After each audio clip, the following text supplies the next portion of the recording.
So how's everything in your neck of the Alrighty, well, here we are. Patty, I'm happy to kick this off, or I should say, you are welcome to, whatever you would like. run with it, Michelle? Okay. Well, thank you, Patty, for getting us together. I have to give a little background to anyone. This is going to be, this is kind of unusual, and I'm sure we tapped Stephen, and Stephen is like, what, you know, really, why me? But this all came about because Patty invited me to a meet and greet with Stephen when he was running for governor.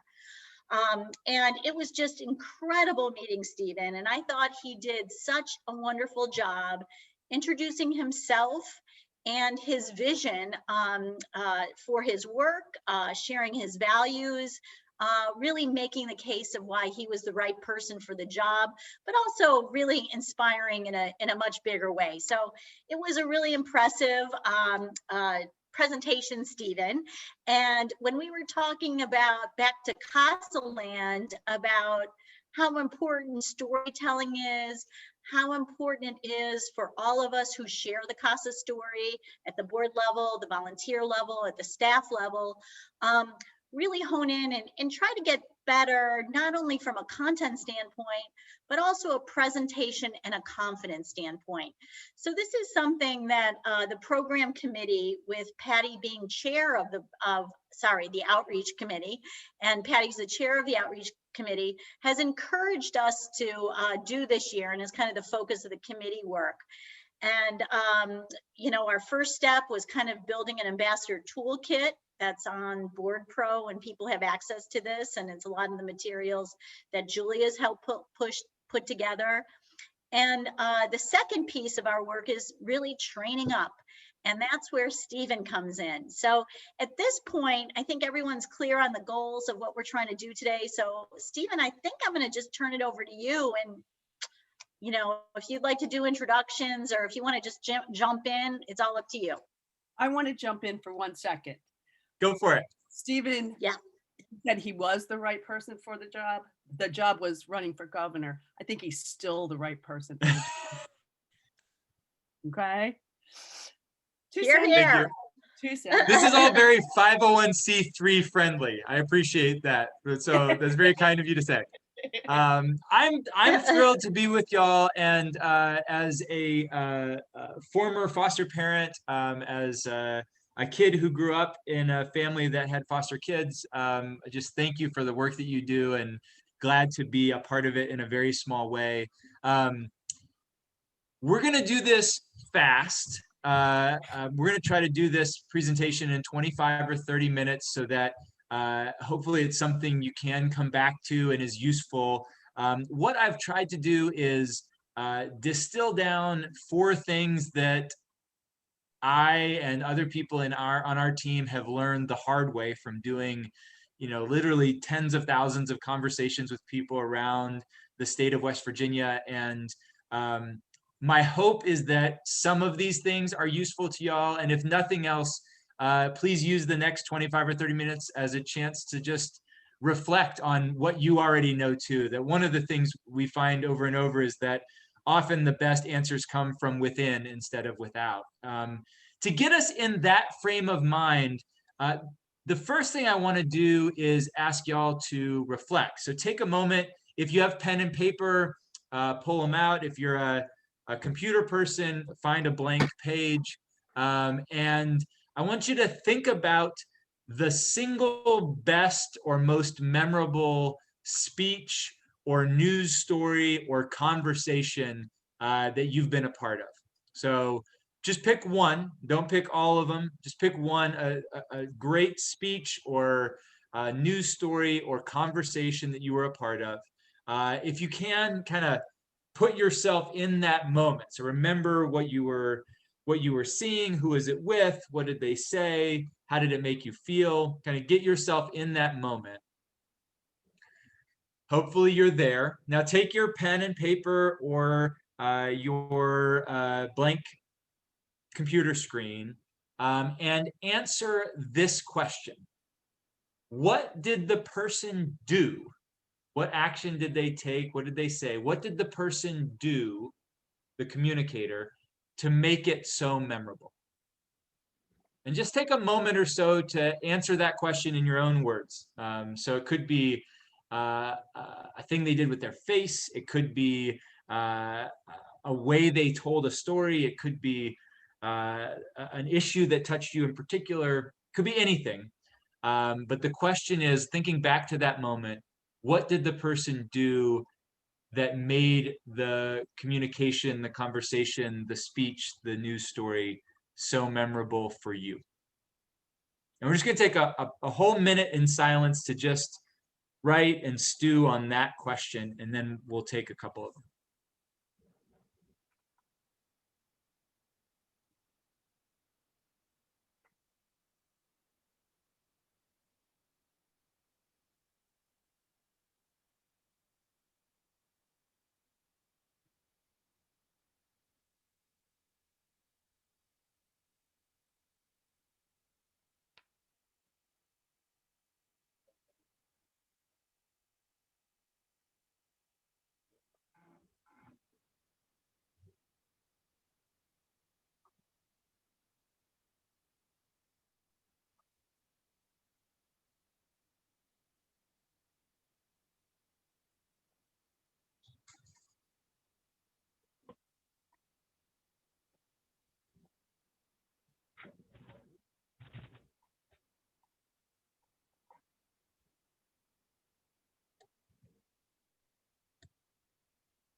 All right, let's come back together. It's kind of nice to have silence. That's a thing we often do in our trainings and communications, is that sometimes the most unexpected and effective thing you can do is just be quiet for a little bit. I want to hear from a couple people, not the whole story, not the whole picture, but the practice. Like, what was the thing when you had to answer that question without all the context? What was the thing that that person did that was so memorable? And why don't we go ahead and actually just type them in the chat? So whatever your answer is to that question, type it in the chat.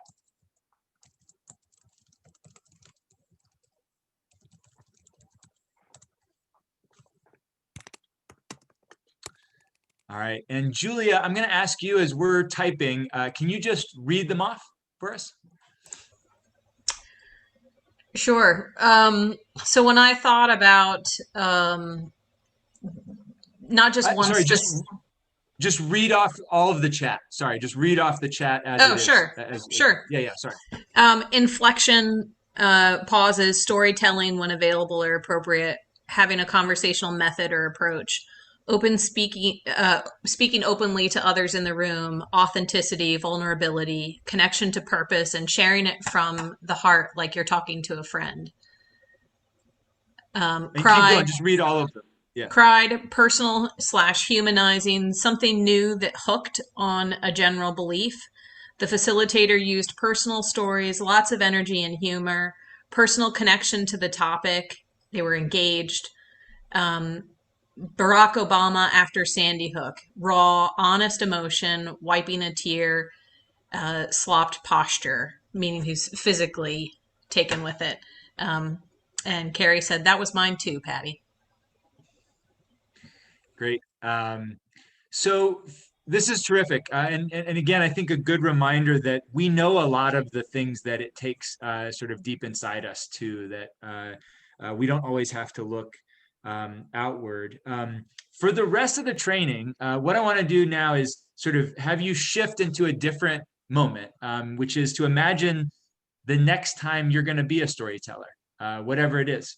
So kind of put yourself in that moment. Maybe it's next week, maybe it's next month, maybe you've got a conversation you're going to have that you're nervous about.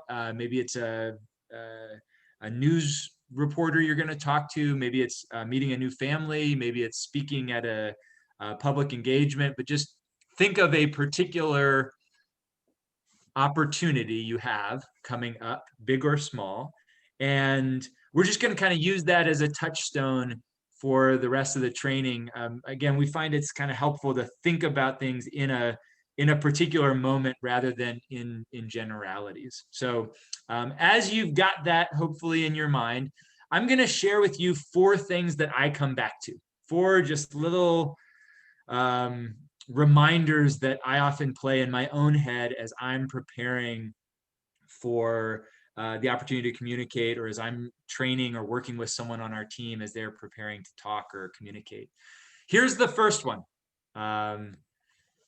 Stay on my islands. So some of you may have received this training. I'm going to give you a very short version of it. But the way the training works is the idea that when we're talking or presenting or telling a story or communicating, one of the scariest things is to sort of find ourselves being asked questions or being asked to comment on something that we don't know anything about or that we don't feel comfortable talking about. And there's a lot of fear that can build up as we're going into a circumstance of like, oh no, am I going to be put on the spot in a way that I'm not ready for? And so one of the things that we do and train ourselves to do is to imagine a conversation or a speech or a story as a series of islands. The islands are your safety spot, right? And that all around the island is shark-infested waters. And that I literally do this to the day. If I'm to this day, like I was, I did an interview with MSNBC a couple weeks ago, and I literally wrote down 4 islands, 4 paragraphs of content that I wanted to hit, 4 areas that I wanted to make sure I covered. So that I knew that whatever question I was going to get asked in those 5 minutes, I was going to go back to my islands. I wasn't going to live in the interviewer's shark-infested waters. I was going to go back to those 4 things I felt totally comfortable talking about. And in my experience, it's great to have at least 3 of those things. So you have flexibility. It's great to not have more than 4 or 5. So you're not like 11 islands that you're trying to remember, 11 topics that you're trying to remember. But for most of us, in most circumstances, if we're being asked to speak or communicate, there are at least 3 or 4 things that we feel really confident about, and we can use our time to shift back to or jump back on those islands, or to jump from island to island. Number 2. Another thing that I come back to a lot is that it's more important to be personal than perfect. That when we're training candidates to run for office, one of the main things that we have to overcome is this notion that gets hammered into us from a young age. School does this to us, I think, in an unhelpful way, that public speaking is about being a certain way. It's about hitting the mark that someone else has set. It's about performing in a way that we're supposed to. And everything we know about brain science, everything we know about human relationships, everything we know about entertainment is that the way to actually connect to people is to be authentically yourself, not to try to be something, some standard that exists outside of you, but to be as personal and vulnerable and emotionally tied to your own gut as you can possibly be. And that another way to think about it is that my job is to subtract, not to add, right? Not to add on to who I am, but to subtract all of the foolishness and gunk that piles up from day-to-day life, and try to get deeper into something that's personal. So one way that looked for me was like learning how to tell the vulnerable parts of my story as a foster parent, right? That like the not the ways in which it's easy and rewarding and lovely, but the ways in which it's brutal and hard and scary. And that those were the moments that resonated with people more than like everybody's heard a politician talk with sunshine and rainbows about vague nothingness, right? So it's more important to be personal and perfect. Number 3 is a question. Can you use, or can I, if I'm the speaker or communicator, can I use all 5 senses? Again, we have a society that overvalues words, that overvalues spoken language. And we've got a whole body, right? We've got ears, we have noses. Our memory is more attached to our sense of smell than anything else. If you can engage the sense of smell in your presentation, they will be way more likely to remember it. If you can engage someone's body, one of the things we would do at every single one of our town halls is there was multiple moments where people were standing, finding partners, moving around. In some cases, we would like do little exercises to get people moving. Again, because if my whole body is involved, then I'm more likely to remember and to learn and to absorb whatever is in front of me. So if you can use all 5 senses, do. And here's the last. And if I had to choose the most important, this is an old organizing saying, but it works for any kind of communications. And it goes like this: the action is in the reaction. So I think the biggest mistake I made as I got into organizing as a career and started speaking and training and talking to groups is that I found myself teaching or training to the idea in my head, right? So I'd like get an idea in my head about what I wanted to say or who I wanted to be, and I would give a training that was trying to talk to that idea in my head. So it's like, how can I give the perfect thing that matches what's in my brain, rather than centering myself. And I still make this mistake, but at my best, I feel like I'm centering myself in the reactions and facial expressions and curiosity and questions of the people I'm talking to, and that in preparing a speech or a presentation, I often start with the question, what is the reaction I want? What's like the best case scenario? Like, do we want 17 people to make fundraising commitments? Do we want one person to say they're going to run for office? Do I want this person to consider leading in a way that they've never led before? And then work backwards for that. So like actually imagine the last part of the meeting or training being the person volunteering to take action and then saying, okay, what's the least I can do so that we end up at that moment at the end and get them talking. And oftentimes when I start there, what it means is that I remind myself that I should be talking less. I remind myself that I should be asking more questions. I remind myself that if I can get another person really going about what matters to them, then I'm going to be in a better position to challenge them to take action on that thing by the end of the conversation. So in that spirit, I want to take the next 5 minutes just for any kind of questions you may have, and then we'll end with a little reflection. But yeah, let me be quiet and just if you have a question, maybe raise a hand or put it in the chat, whatever works.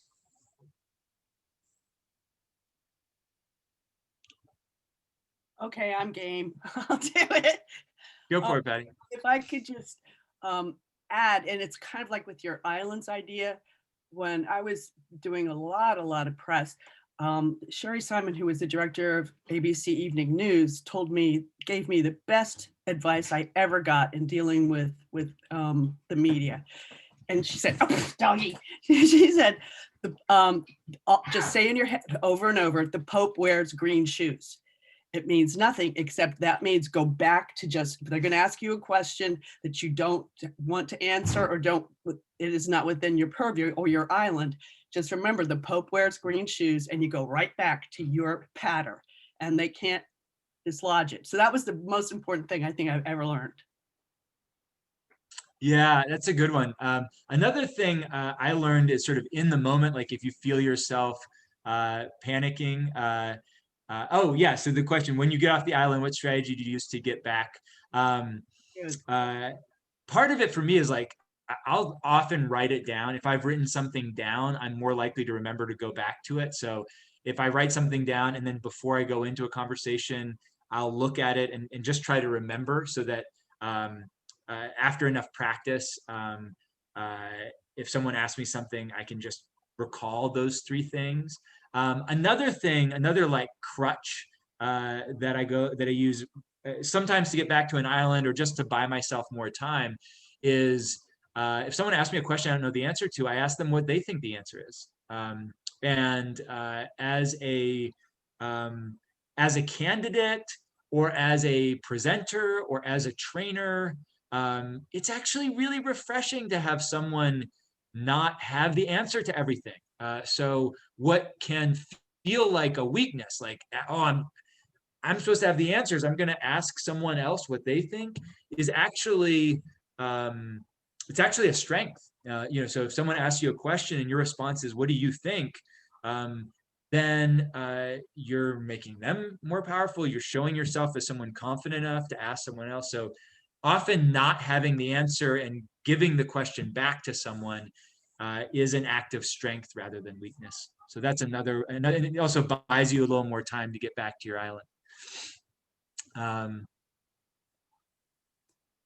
Yeah, Carrie, great point. It always helps me to tell myself that pauses are okay. I do that all the time. Just like, especially if I know I'm talking to a print reporter and that like the words are going to come out in the order I'm saying them, I'll just go real slow because it's not being recorded, or I mean, it's not going to be presented at the speed I'm giving it. So I can just go as slow as I want and choose each word carefully. Michelle asks, is data a snore? A great question. I read this book. My wife recommended this book to me 15 years ago, where these authors talked about an experiment where they're asking for donations. And one presentation was a presentation on statistics about child hunger, and the other was the story of an individual hungry child. And the story of the individual hungry child was 2.5 times more effective. So that doesn't mean that numbers are not good or valuable or don't have their place, but I think as a rule of thumb, stories are more effective than data. I think one trick or like tip, because I love data and data does move me, so I do try to fit it in, is that comparing, there's a thing called social math. The idea is that you take a number and you compare it to something from day-to-day life. So an example that we used in the campaign was that there's a huge number of kids who are going to grow up and overdose, right? And that is a true thing in West Virginia. And it's tempting to say, oh, there's X number of overdoses in West Virginia every year. And that was the sort of thing we wanted to tell, is like, we all know people who are overdosing. It's an important part of our story as a state and what we need to do. But if we just say the number of overdoses a year, what does that mean? What is 1,000 over? That doesn't mean a thing to people. And we did a little bit of we used this sort of tool of social math, and found that on average about one in, I can't remember exactly the, see, I'm not even remembering the numbers. But the ultimate statistic that we were able to piece together was that if you walk into an elementary school classroom, you're more likely to find a child who will grow up and overdose than a child who will grow up and become a doctor. And that's numbers, it's data, but it's presented in a way that sort of situates yourself in a time and a place. A lot of us can imagine a kindergarten classroom in a way that we can't imagine a couple thousand people overdosing. And you can just use that one too. I mean, you can use a classroom as a very useful thing. You imagine yourself walking into a classroom, you're more likely to find blah, or you're likely to find 3 students who blank, rather than percentages. With the last 3 minutes, I want to open the floor and just kind of go, I'm going to call on y'all and ask you to name one thing you're taking from today. And maybe it was something someone else said. Maybe it was something that you wrote down in your reflection at the beginning. Maybe it's one of these 4 things. Maybe it's something that just now hit you or clicked. But take a moment and come up with one something that you're going to take from today's lesson. And this will be a value to the other people on this call and maybe other folks who use this for training purposes as well. So it's sort of a last piece of wisdom you want to share with folks. Does anyone want to go first? Mary. Hey, so I really liked in your 5 tips that you gave us, the action is in the reaction. So when I think about public speaking and you're presenting information, almost like allowing the audience to like lead you where you're going. So yes, staying on those islands, but if something is really energizing the room, go with that. So I think that's great. Wonderful. Great example, Mary. I'm just going to call on people from here. Carrie. And then we'll go Dorothy after Carrie so you can prepare. That using creativity, you can take data and turn it into a story that can engage and elicit a reaction in the listener. Thanks, Carrie. Dorothy, you're next, and then Amber. Well, I was thinking that so much of what you said is what we do with our kids. It's you wait for their responses and you try not to be perfect. I can't remember all the other things you said, but just and trying to use all the things that you have with you when you're with them, like to be present, still to have an idea where you want to go with them, but to let them help you, like Mary said, guide you. So I kind of related what you said to how we work with the kids that we serve. That's beautiful. Thank you, Dorothy. Amber, and then Michelle. I liked your number 2. It's more important to be personal than perfect, because as a perfectionist, I'm always trying to be perfect. So yes, so that is, I plan on doing something with that. Thanks, Amber. I remember one of the things that stood out to me when I started organizing is that I found myself most wanting to work with the people who were most vulnerable. It wasn't the people who were most perfect. And I think that's generally true, is that we as human beings are attracted to people who are a little bit messed up and willing to admit it. So thanks for that. Michelle, and then Patty. I don't know. I have to say, I love what Dot said and kind of making that awesome parallel to how you talk to a child, and in some ways, I just love that. That's a nice takeaway, but I'm all about the social math. I love that idea and can't wait to come up with some cool stuff. Terrific. Thanks, Michelle. I'm right there with Patty, you. Patty, and then Susan. I'm right on Michelle and Carrie's page, although Stephen, everything was really good. I mean, to pick one thing, that's not really very fair. I know it's with your presentation, but it's not fair because all of it was really, really good. Thank you very, very much. Thanks for inviting me, and thanks for the kind words. Susan, and then Julia, and then Well, and Sarah. kind of building off of that, I love how interrelated it all is, you know, because like at one point I'm like, oh, that's what I mean. Like I loved the one that kind of stands out to me is it's more important to be personal than perfect. So I think we can find those personal connections. It was great relating it to working with kids or speaking in front of a group. Anytime we can make it personal for people, it's so much better than when we have a perfectly polished speech. But then finding those ways to make it personal with the social data, with the contexts, and trying to stay on message. I thought the whole combination was interrelated so well. So thank you. You bet. Thanks, Susan. Julia.